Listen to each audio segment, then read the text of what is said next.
हमारी सड़कों पर उस देश का आलम क्या होगा।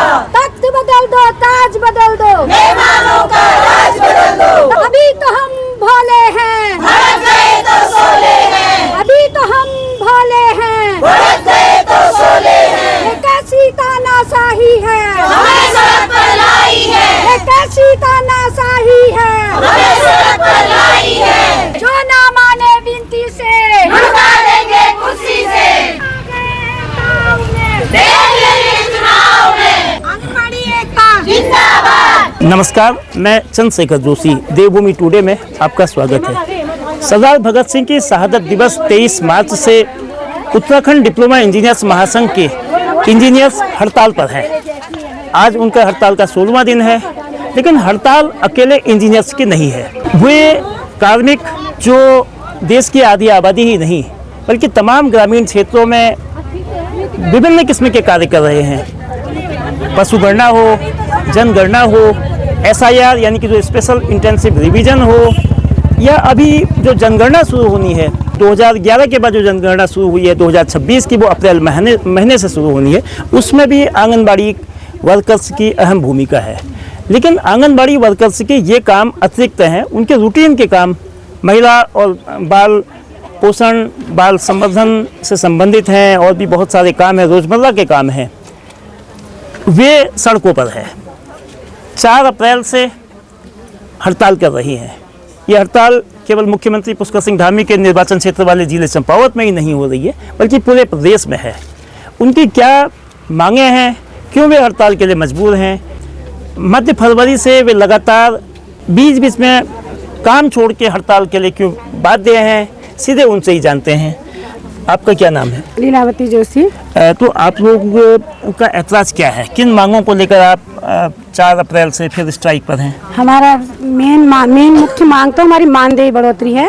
उसके बाद दूसरा है कि वर्तमान में मानदेय क्या मिल रहा है और कितनी आप लोग बढ़ोतरी की डिमांड कर रहे हैं? हमारा अभी वर्तमान में 9,300 मिलता है जी। वो भी 100 रुपया कट के 9,200 हमारे खाते में आती है, और वो भी 9,000 डायरेक्ट नहीं आती, कभी 4500 आती है और कभी 4700 आती है। तो 4700 हमारी राज्य सरकार दे रही है, वो आती है तो फिर केंद्र सरकार की नहीं आएगी, तीसरे महीने केंद्र सरकार की आएगी। वो रूटीन से 9,000 रुपया भी हमारे खाते में कभी नहीं आई है। तो हमारा ये है कि पहले तो हमारा मानदेय 24,000 किया जाए, क्योंकि आजकल के ज़माने में 9,000 में किसी का पूरा नहीं होता है। हम काम इतना करते हैं, अगर हम काम भी 9,000 का होता हमारे पास तो हम खुशी खुशी उस काम को, उस 9,000 को ले लेते। हमारे पास काम 25 से 50,000 के बीच का है, तो हम 50,000 भी नहीं मांग रहे, हम कह रहे कि हमारा मानदेय 24,000 किया जाए। और जो ये मानदेय देते भी हैं तो ये रूटीन से 9,000 रुपये क्यों नहीं हमारे खातों में आ जाता? गरीब महिलाएं जोड़ी हैं, वो 4500 आती है, बच्चे की फीस 6,000 है, तो क्या हम स्कूल में कहेंगे कि हम 2,000 अगले महीने ला के देंगे? ऐसा भी तो हुआ। बैंक वाला हमारे जो बच्चों की फीस जाती है, क्या वो बैंक में हम दोबारा 2,000 रुपये डालने जाएंगे? तो हमारा क्या है कि जो भी हमारा पैसा मिल रहा है वो रूटीन से आए, और जो 24,000 मान दे वो 24,000 हमें चाहिए ही चाहिए, या तो हमारा काम ही कम हो, कोई काम ना हो। फेस कैप्चर है, सब चीज़ ऑनलाइन काम है। फेस कैप्चर में हम लोग इतने परेशान हैं, रात के 3-3 बजे तक हम लोग काम कर रहे हैं उसमें भी, उसके ऊपर से और चीज़ों का प्रेशर है। सारे काम ऑनलाइन होने, नंदा गौरा, मातृ वंदना, जो भी योजना सारी ऑनलाइन होनी है। हमारे पास काम ज़्यादा है, तो हम कह रहे हैं कि हमारा 24,000 मानदेय हो, और वो भी 24,000 मानदेय जो दे रहे हैं, ये भी ऐसा नहीं कि वो भी हमारा 10,000 आ जाए, 10,000 कल आए, 10,000 परसों, ऐसा नहीं। जो भी मानदेय मिले हमें रूटीन से मिले। 4700-4500 करके दे रहे हैं, ये पूरा नहीं आ रहा है। उसके बाद रिचार्ज का दे रहे हैं 250 रुपया दे रहे हैं, ये 3 महीने में। 3 महीने में किसका, कौन सी कंपनी हमें 250 में हमारा मतलब नेट का खर्चा दे देगी? और वो नेट भी जब हम 300-350 रुपया डाल रहे तब हमारा वो अच्छा चल रहा है। नहीं तो वो जो हम भराते हैं, जो ये पैसा दे रहे हैं 150, उसमें तो नेट पैक पड़ता भी नहीं है, सारा काम नेट से होना है। तो हमारा यही है कि हमारा मानदेय बढ़ोतरी हो, मेन हमारा यही है मानदेय बढ़ोतरी। उससे आगे हमारी कोई मांग नहीं अभी फिलहाल, कि हाँ अगर हम और छोटी छोटी मांगे रखते हैं, छोटी छोटी मांगे पूरी कर देंगे, उसको देखेंगे ही नहीं। तो हमारा तो यही है कि हमारा मानदेय 24,000 हो। और ये बायोमेट्रिक कह रहे हैं, बायोमेट्रिक का मतलब क्या है? अभी हम गर्भवती है, उसको परेशानी हो जाएगी, हम सुबह 7 बजे जाएंगे। हम बायोमेट्रिक के लिए हम फेस कैप्चर के लिए हम सुबह चले जाएंगे, नेट नहीं पकड़ता, हम सुबह भी जाएंगे, दिन में भी जाएंगे। हम बायोमेट्रिक के लिए कहाँ आएंगे दौड़ते दौड़ते? सुबह हम लगा भी लेंगे, शाम को फिर हम आंगनबाड़ी में आएंगे। तो ये बायोमेट्रिक का जो कर रहे हैं ये भी हमारी तो समझ से बाहर है। उसके बाद 2 ही मेन मांगे हैं कि हमारा मानदेय हो बस पहले। आप लोगों की जैसे मानदेय का मामला है कि मानदेय 24,000 किया जाए, इसके अलावा बायोमेट्रिक की दिक्कत आई। वैसे पदोन्नति वगैरह की भी आप लोगों की मांग है कि पदोन्नति जो जिला स्तर पर पहले होती थी अब वो राज्य स्तर पर हो रही है, तो उसको पुरानी प्रक्रिया की जाए। तो कई जो मांगे हैं, अगर ये मांगे नहीं मानी जाती है तो आगे क्या आप लोगों की ओर से कदम उठाया जाएगा? सर हमारी तो यही मांग है, मेन तो हमारी मानदेय की है। पहले हम सरकार से हमारी इतनी बड़ी कोई मांग नहीं है कि हमारी इतनी हम सिर्फ 24,000 के लिए कह रहे हैं सरकार को। एक मजदूर अगर काम में जाता है तो शाम को 800 रुपये 700 रुपये अपने घर में ले आता है। हम जाते हैं तो हमें क्या मिल रहा है, आज की डेट में हमको 9,000 रुपये मानदेय मिल रहा है। इस मानदेय में ना हमारा घर चल सकता है। और हमारे विभाग में विधवा महिलाएं हैं, परित्यक्ता हैं और विकलांग हैं, इनको तो वरीयता दी गई, इस आधार पर यहाँ पर नियुक्ति दी गई है। इस 9,000 में ना वो महिला ना इस आंगनबाड़ी में आकर के कोई दूसरा काम तो हम कर नहीं सकते। हम इसी पर निर्भर हैं। सरकार से हमारी एक ही वो है कि हमारे 24,000 हमारा मानदेय किया जाए। और जो ये बायोमेट्रिक मशीन लगा रहे हैं सर, हमारा काम ऐसा है कि अगर हमें ये पोस्टल ट्रैकर में काम करना है, हम घर घर जाके फेस कैप्चर कर रहे हैं। वही है, अभी मेरी बहन ने बताया, हम सुबह 7 बजे तो अपना उसमें बायोमेट्रिक में हम अपना अंगूठा लगा के चले जाएंगे। फिर हमने 5 किलोमीटर ऐसी भौगोलिक स्थिति है कि 5-5, 8-8 किलोमीटर हमारा गांव है। हम वहां जाएंगे, वहां फेस कैप्चर करेंगे, तो वहां से आके हम दोबारा तो हम केंद्र में जा नहीं सकते हैं बायोमेट्रिक मशीन के लिए। और हमारा विभाग ऐसा है कि हमें फरवरी का 4700 रुपये हमारा मानदेय आ रखा है। इस 9,000 रुपये में 4700 फरवरी का आ रखा है और मार्च का हमारा कोई मानदेय नहीं आया। ये अप्रैल का महीना चल रहा है, तो हमारी बहनें कैसे अपना घर चला रही होंगी। इस अंधी सरकार से तो हम यही कहना चाहते हैं कि हमारा मानदेय 24,000 रुपये किया जाए। और ये जो हम ये पोस्टल ट्रैकर में काम कर रहे हैं सर, इसमें हमें इतनी दिक्कत है, हम एक फेस कैप्चर करने के लिए हम 10 बार जाते हैं। कभी हमारा वहाँ पर नेटवर्क नहीं पकड़ता है, कभी हमें महिला नहीं मिलती है, हमें घर घर जाके करना है। और जो हमारा कुकड़ी फूड का है ना दी, हाँ कुकड़ी फूड का है, हमारा 5 महीने का है 2025 का, मई जून जुलाई अगस्त सितंबर 5 महीने हमने अपने केंद्र में कुकड़ी फूड चला रखा है। मेरे ही केंद्र का 70,500 रुपये बैलेंस उधार खिलाया है, न सरकार हमें वो पैसा दे रही है। और हमको इतना, जैसे हम BLO का काम करते हैं, हमको हर हफ्ते यहाँ BLO के काम में बुलाया जाता है, ना हमको उसको कोई TA है ना DA, हमें कुछ नहीं दिया जाता है। अगर पशुओं की जनगणना है, आंगनबाड़ी कार्यकर्ती करेगी। विधवा पेंशन है, आंगनबाड़ी कार्यकर्ती करेगी। विकलांग सर्वे है, आंगनबाड़ी कार्यकर्ती करेगी। सारा काम आंगनबाड़ी कार्यकर्ती करेगी, लेकिन मानदेय देने के लिए हमारे पास सरकार के पास कुछ नहीं है। हम तो एक ही रिक्वेस्ट है कि हमारी 24,000 मानदेय दिया जाए और रिटायरमेंट के समय पे हमें 10 लाख रुपए हमें चाहिए। आंगनबाड़ी वर्कर्स का जो कहना है कि उनको जिम्मेदारी का पहाड़ दिया गया है, लेकिन सुविधाओं के नाम पे एक खाई की स्थिति पैदा की गई है। तमाम तरीके की जो व्यवस्थाएं हैं इस जिले में, अब तक प्रभारी मंत्री महिला थी, रेखा आर्या को बदल दिया गया है। लेकिन इसी बीच उत्तराखंड महिला आयोग की उपाध्यक्षा हेमा जोशी को भी यहाँ बंदसा की रहने वाली है, उनको जिम्मेदारी दी गई है।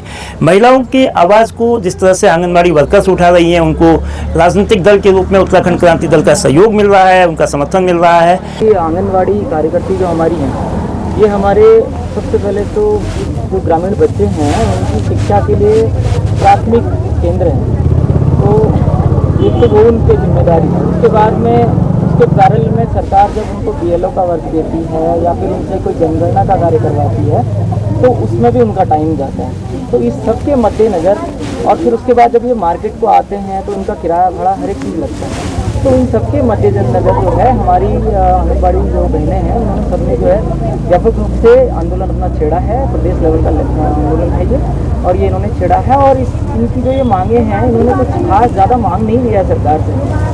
हम MP MLA को लाखों रुपए की जो है तनख्वाह दे रहे हैं, लाखों रुपए की उनको जो है सेवानिवृत्ति के बाद में लाखों रुपया खर्च कर रहे हैं। भले 1 सेकेंड का 1 मिनट का भी हमारा MP MLA क्यों नहीं है, लेकिन हमारी बहनें क्या मांग रही हैं, 150 रुपये प्रतिदिन, मात्र 150 रुपये प्रतिदिन की बढ़ोतरी की मांग है। अगर आप कैलकुलेट कीजिए, which is almost around 4,500 rupees lump sum. तो आई डोंट थिंक कि ये कोई इलॉजिकल मांग है इनकी, ऐसा कुछ नहीं है। और उसके बाद सेवानिवृत्ति के बाद ये लोग कुछ 10 लाख रुपए का जो है अपना कुछ सेवानिवृत्ति का जो है वो मांग रहे हैं। तो अब ये पूरी जीवन जो है अपना बिता देते हैं लोग, और उसके बाद में यदि इतना सा इनको एक सम्मान निधि नहीं मिलती है तो वो भी एक सवालिया निशान है। तो इसी तरीके की छोटी मोटी मांगे हैं बहनों की टीएडी के साथ, अन्य चीज़ों के साथ में।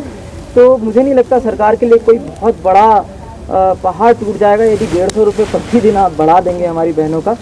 जो कोई इसमें कोई बड़ा वो नहीं है। और देखिए सरकार की दोहरी नीति देखिए कि अभी तक हमारी बहनों को बैठे हुए 2 से 3 दिन हो गए हैं यहाँ पर, और सरकार की तरफ से कोई भी एक व्यक्ति जो है इनकी सुध लेने नहीं आया है। बहनें यहाँ भूखी प्यासी बैठी हुई हैं धरने पर, प्रदेश लेवल का भी धरना चल रहा है, लेकिन कोई ये जो सरकार है बिल्कुल एक तरीके से असंवेदनशील हो चुकी है। उनका कहना है कि मांगों की अगर अनदेखी होती है, अगला साल चुनाव का साल है और सरकार अगर इसको नहीं मानती है, जो उनकी वाजिब मांगे हैं, मानदेय जो वर्तमान में केंद्र सरकार और राज्य सरकार दोनों के अंशदानों को मिला के 9,300 रुपया है, लेकिन 100 रुपये की कटौती होती है, 9,200 रुपये मिलता है, लेकिन वो मानदेय भी पूरी तरह से हर महीने आधे आधे हिस्से में मिलता है। कभी केंद्र का हिस्सा मिलता है, कभी राज्य का हिस्सा मिलता है। जो बायोमेट्रिक का सिस्टम है, चूँकि डिजिटल इंडिया की बात होती है, लेकिन चंपावत जिले के अधिकांश पर्वतीय क्षेत्र ऐसे हैं जो नेटवर्किंग की समस्या, मोबाइल नेटवर्किंग की समस्या से जूझते हैं। ऐसे में उस काम को करने में भी उस सॉफ्टवेयर को जो सिस्टम दिया गया है वो आसानी से फंक्शन नहीं करता है। आंगनबाड़ी वर्कर्स को उससे दिक्कत होती है। इसके अलावा जो पोषाहार है, एक महत्वपूर्ण पार्ट है, बाल पोषाहार, गर्भवती महिलाओं को जो सुविधाएं दी जाती हैं उसके लिए भी नियमित रूप से जो धन की व्यवस्था नहीं है, वो उधारी व्यवस्था में चल रहा है। उधार आंगनबाड़ी वर्कर्स अपने तरीके से ले रही हैं, अपने क्रेडिट पे ले रही हैं, लेकिन भुगतान करने में विभाग, शासन और सरकार जो देरी कर रही है वो भी लोगों के लिए परेशानी बन रही है। मानदेय को लेकर क्या सरकार वैसे ही कोई कदम उठाएगी जैसे अदालत में गए उपनल के कर्मचारियों को एक समान एक काम एक दाम की जो व्यवस्था उनके लिए की गई थी, यद्यपि वो अदालती आदेश था, हाई कोर्ट के बाद सुप्रीम कोर्ट का आदेश, लेकिन उसको इस महीने अप्रैल से लागू कर दिया गया है।